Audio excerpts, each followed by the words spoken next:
नमस्कार। एक बार फिर से आप सभी का बहुत बहुत स्वागत है परीक्षा वर्ल्ड के इस यूट्यूब चैनल में। दोस्तों, वीडियो री एग्ज़ाम 2023 के लिए सामान्य हिंदी के मॉक टेस्ट की जो हम सीरीज चला रहे हैं उसमें आज हम कवर करने वाले हैं टेस्ट नंबर 4। अभी तक हमने 3 इम्पॉर्टेंट टेस्ट को अपलोड कर दिया है। पिछले अगर टेस्टों को आपने नहीं देखा है तो उनको आप देख लीजिएगा। ये टेस्ट सामान्य हिंदी के आपके वीडियो की री एग्ज़ाम के लिए बहुत ही ज़्यादा महत्वपूर्ण है। तो चलिए वीडियो को स्टार्ट करते हैं और देख लेते हैं कि आज का हमारा जो टेस्ट नंबर 4 है सामान्य हिंदी का, इसमें हमने कौन कौन से बेहतरीन प्रश्नों को सम्मिलित किया हुआ है। पहला प्रश्न आपके स्क्रीन पर है। एक विद्यार्थी को अपने स्कूल के प्रधानाचार्य को अभिनिवेदन में क्या लिखना चाहिए? आपका भवदी, आपका आज्ञाकारी शिष्य या आपका सेवक? आपको प्रश्न को बिल्कुल ध्यान से पढ़ना है, उसी के हिसाब से आपको जवाब देना है। एक विद्यार्थी को अपने स्कूल के प्रधानाचार्य को अभिनिवेदन में क्या लिखना चाहिए? तो आप याद रखिएगा, अभिनिवेदन में लिखना चाहिए आपका आज्ञाकारी शिष्य, यानी कि ऑप्शन आपका यहाँ पे जो सी है बिल्कुल सही हो जाएगा। एक विद्यार्थी को अपने स्कूल के प्रधानाचार्य को अभिनिवेदन में क्या लिखना चाहिए? आपका आज्ञाकारी शिष्य, यानी कि ऑप्शन आपका सी यहाँ पे बिल्कुल सही है। यह जो प्रश्न आपका है वीडियो की परीक्षा में 2018 में पूछा गया था, तो इसको आप ध्यान से याद कर लीजिएगा। उल्लास का यहाँ पे विलोम पूछा गया कि उल्लास का विलोम क्या होगा? उल्लास का विलोम क्या हो जाएगा? विषाद हो जाएगा, यानी कि ऑप्शन आपका ए यहाँ पे बिल्कुल सही हो जाएगा। उल्लास का मतलब क्या होता है? खुशी से मतलब होता है, इसका खुशी से होता है, हर्ष से हो जाएगा इसका मतलब। तो इसका विलोम क्या हो जाएगा? इसका विलोम आपका हो जाएगा विषाद। तो इसके बारे में आप याद रखिएगा, उल्लास का विषाद। अगला प्रश्न है, निम्नलिखित में से कौन सा तत्सम तद्भव युग्म शुद्ध नहीं है? यहाँ पे तत्सम तद्भव का युग्म दिया गया है, इसमें से आपको बताना है कि कौन सा युग्म शुद्ध नहीं है। तो आइए देख लेते हैं। नक्षत्र का तद्भव क्या होगा? नर्तक होगा, जो कि गलत दिया गया है। नक्षत्र का जो है तद्भव नर्तक नहीं होता बल्कि नखत होता है। क्या होता है? नखत होता है। तो इसको आप ध्यान से याद कर लीजिएगा। इसके अलावा पकवान का हो जाएगा, पकवान बिल्कुल सही है। गिद्ध का तद्भव गिद्ध होता है। अवस्याय का तद्भव ओस होता है। तो नीचे के तीनों आपके बिल्कुल सही है। ऑप्शन ए आपका यहाँ पे सही नहीं था। नक्षत्र का क्या होता है? नक्षत्र का आपका होता है नखत होता है। तो इसके बारे में आप याद रखिएगा। जिजीविषा का क्या मतलब होता है? जिजीविषा का मतलब आपसे यहाँ पे पूछा गया है अर्थ। तो राइट आंसर क्या हो जाएगा? जीने की इच्छा, यानी कि ऑप्शन आपका यहाँ पे जो ए है बिल्कुल सही हो जाएगा। जीने की इच्छा को हम जिजीविषा कहते हैं, यानी कि ऑप्शन आपका ए यहाँ पे बिल्कुल सही है। अगला प्रश्न है, बहती गंगा में हाथ धोना, इस मुहावरे का सही मतलब आपसे पूछा गया है। तो राइट आंसर क्या हो जाएगा? बहती गंगा में हाथ धोना, इस मुहावरे का अर्थ क्या हो जाएगा? अवसर का लाभ उठाना, यानी कि ऑप्शन आपका यहाँ पे जो बी है बिल्कुल सही हो जाएगा, अवसर का लाभ उठाना। स्वार्थ में कौन सी संधि है? तो स्वार्थ में आपकी कौन सी संधि हो जाएगी? इसमें आपकी दीर्घ संधि हो जाएगी। इसका संधि विच्छेद क्या होता है? इसका संधि विच्छेद होता है स्वधन अर्थ। तो इसका हो जाएगा मतलब स्वार्थ हो जाएगा, और स्वार्थ जो आपका है दीर्घ संधि का एग्जाम्पल है। अगला प्रश्न आपके स्क्रीन पर है, देवता का पर्यायवाची शब्द इसमें से कौन सा है? देवता का इसमें से पर्यायवाची शब्द कौन सा है? तो राइट आंसर क्या हो जाएगा? इसमें से विबुध, यानी कि ऑप्शन आपका सी जो है यहाँ पे बिल्कुल सही हो जाएगा। विबुध जो है यह देवता का पर्यायवाची शब्द है, तो ऑप्शन आपका सी यहाँ पे बिल्कुल सही है। इसके अलावा अन्य भी पर्यायवाची शब्द हैं जिनको मैंने यहाँ पे लिखा हुआ है, जैसे सुर हो गया, देव हो गया, अमर हो गया, आदित्य, वसु, निर्जर, त्रिदश, गिरवाण, अदिति नंदन, अमर्त्य, अस्वप्न, दैवत्य, आदित्य, लेख, अजर, विभुत, ये सभी जो है आपके देवता के पर्यायवाची शब्द हैं, इनको आप याद कर लीजिएगा। अगला प्रश्न आपके स्क्रीन पर है, और उत्कर्ष का यहाँ पे विलोम पूछा गया कि उत्कर्ष का विलोम क्या होगा? तो राइट आंसर क्या हो जाएगा? उत्कर्ष का विलोम क्या होता है? तो अपकर्ष, यानी कि ऑप्शन आपका बी यहाँ पे बिल्कुल सही हो जाएगा। अपकर्ष जो हो जाएगा इसका विलोम हो जाएगा। अगला प्रश्न आपके स्क्रीन पर है, आजीवन में कौन सा समास है? आजीवन में आपसे पूछा जा रहा है कि कौन सा समास है।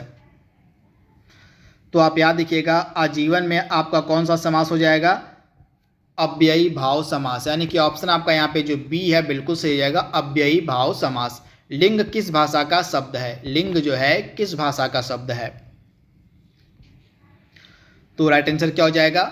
लिंग जो है संस्कृत भाषा का शब्द है, यानी कि ऑप्शन आपका यहाँ पे जो सी है बिल्कुल सही हो जाएगा, संस्कृत भाषा का शब्द है। अगला प्रश्न आपके स्क्रीन पर है, जेठ का स्त्रीलिंग क्या होगा? जेठ का स्त्रीलिंग आपको बताना है।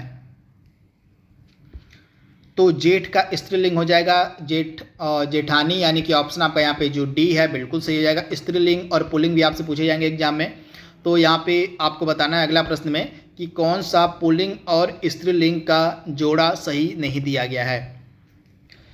तो आइए इस प्रश्न को सॉल्व कर लेते हैं। तो प्राचार्य का प्राचार्या होता है, बिल्कुल सही है। मोर का मोरनी हो जाएगा, बिल्कुल सही है। सेवक का सेविका हो जाएगा, बिल्कुल सही है। श्याम का श्यामी हो जाएगा, जो कि गलत है। श्याम का श्यामी नहीं होता बल्कि श्यामा होता है। श्याम का स्त्रीलिंग क्या हो जाएगा? तो श्यामा हो जाएगा। तो इसको आप ध्यान से याद कर लीजिएगा। अगला प्रश्न आपके स्क्रीन पर है, निम्नलिखित में से कौन सा शब्द स्त्रीलिंग है? इसमें से कौन सा शब्द स्त्रीलिंग है? तो दिए गए ऑप्शन में से आपका कौन सा शब्द स्त्रीलिंग है? तो ऑप्शन डी आप याद रखिएगा, ऑप्शन डी आपका यहाँ पे बिल्कुल सही हो जाएगा। दाल जो है आपका स्त्रीलिंग शब्द है, तो ऑप्शन आपका डी यहाँ पे याद रखना है आपको। और वृक्ष से पत्ते गिरते हैं, इस वाक्य में कौन सा कारक है? आपको कारक की पहचान करनी है। जो वाक्य आपके सामने दिया गया है, वृक्ष से पत्ते गिरते हैं, इसमें कौन सा कारक है?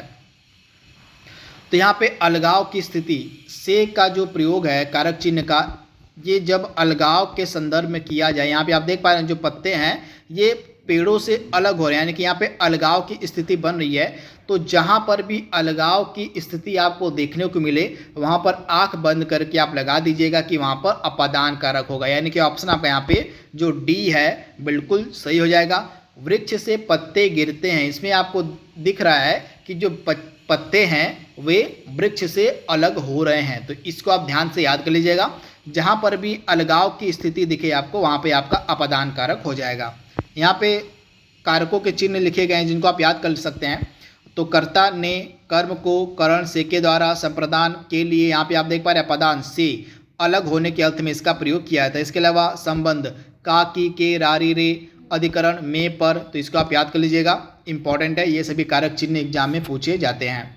अगला प्रश्न आपके स्क्रीन पर है, सुधा नेहा को हाथ से मारती है। सुधा नेहा को हाथ से मारती है, इस वाक्य में कौन सा कारक है आपसे पूछा जा रहा है।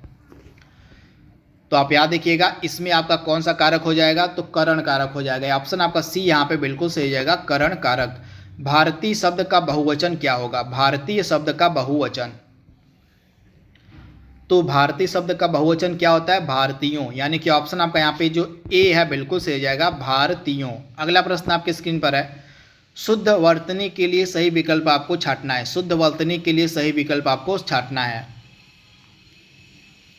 तो राइट आंसर क्या हो जाएगा? इसमें से शुद्ध वर्तनी वाला शब्द कौन सा है? तो अशोभनी। ऑप्शन आपका यहाँ पे जो बी वाला है बिल्कुल सही जाएगा। इसमें से जो अशोभनी है यह वर्तनी के हिसाब से बिल्कुल शुद्ध लिखा गया, ऑप्शन बी आपका बिल्कुल सही हो जाएगा। इसमें से आपको बताना कि वर्तनी के हिसाब से कौन सा शुद्ध लिखा गया है। वर्तनी के हिसाब से इसमें से कौन सा शुद्ध लिखा गया है? तो आप याद रखिएगा, वर्तनी के हिसाब से अनभिज्ञ इस प्रकार से शुद्ध लिखा जाता है, अनभिज्ञ, तो इस प्रकार से आपका शुद्ध लिखा जाता है। तो ऑप्शन जो आपका यहाँ पे दिया गया है ना, सी वाला बिल्कुल सही हो जाएगा। अगला प्रश्न आपके स्क्रीन पर है, अवस्थापना को शुद्ध रूप से किस प्रकार से लिखा जाएगा, उसकी शुद्ध वर्तनी क्या होती है आपसे पूछा जा रहा है। तो अवस्थापना की शुद्ध वर्तनी क्या होती है? ऑप्शन ए वाला ही आपका बिल्कुल सही हो जाएगा। यह वर्तनी के हिसाब से बिल्कुल शुद्ध लिखा गया, ऑप्शन ए आप याद कर लीजिएगा। इसके अलावा अगला प्रश्न है, बीड़ा उठाना, इस मुहावरे का मीनिंग आपसे पूछा जा रहा है। बीड़ा उठाना मुहावरे का अर्थ क्या होगा? तो बीड़ा उठाना मुहावरे का सही अर्थ क्या हो जाएगा? किसी काम का भार लेना, यानी कि ऑप्शन आपका यहाँ पे जो बी है बिल्कुल सही हो जाएगा। अगला प्रश्न आपकी स्क्रीन पर है, हजामत बनाना, इस मुहावरे का अर्थ क्या होता है? हजामत बनाना मुहावरे का अर्थ आपसे पूछा गया है। तो राइट आंसर क्या हो जाएगा? बेवकूफ़ बनाना, यानी कि ऑप्शन आपका यहाँ पे जो बी है बिल्कुल सही हो जाएगा। हजामत बनाना मुहावरे का अर्थ क्या होता है? बेवकूफ़ बनाना। कपटी मित्र किस मुहावरे का अर्थ है? कपटी मित्र के लिए जो है कौन सा मुहावरा सबसे उपयुक्त होगा आपसे पूछा जा रहा है। तो राइट आंसर क्या हो जाएगा? कपटी मित्र के लिए कौन सा मुहावरा इसमें से सही है? तो आस्तीन का सांप, यानी कि ऑप्शन आपका यहाँ पे जो डी है बिल्कुल सही हो जाएगा, आस्तीन का सांप। अगला प्रश्न आपके स्क्रीन पर है, एक बार कही बात को दोहराते रहना।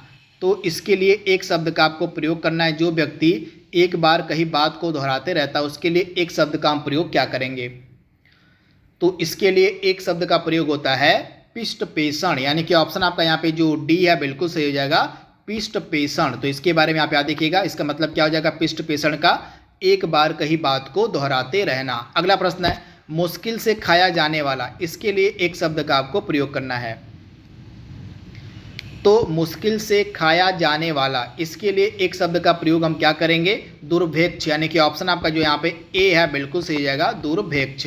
अगला प्रश्न आपके स्क्रीन पर है गोद लिया हुआ पुत्र के लिए एक शब्द का आपको प्रयोग करना है। गोद लिया हुआ पुत्र के लिए एक शब्द का हम क्या प्रयोग करेंगे?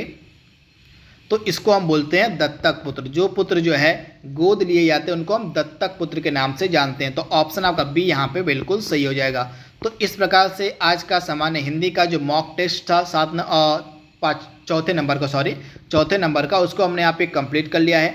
आई होप आपको यह वीडियो पसंद आ रहा होगा। और इसके अलावा हम करंट अफेयर्स की भी सीरीज़ को जल्दी स्टार्ट करेंगे आपके वीडियो री एग्जाम के लिए। तो हमारे चैनल को अगर आप नए हैं तो सब्सक्राइब जरूर कर लीजिएगा। तो आज के लिए बस इतना ही। Thank you, thanks for watching, thank you.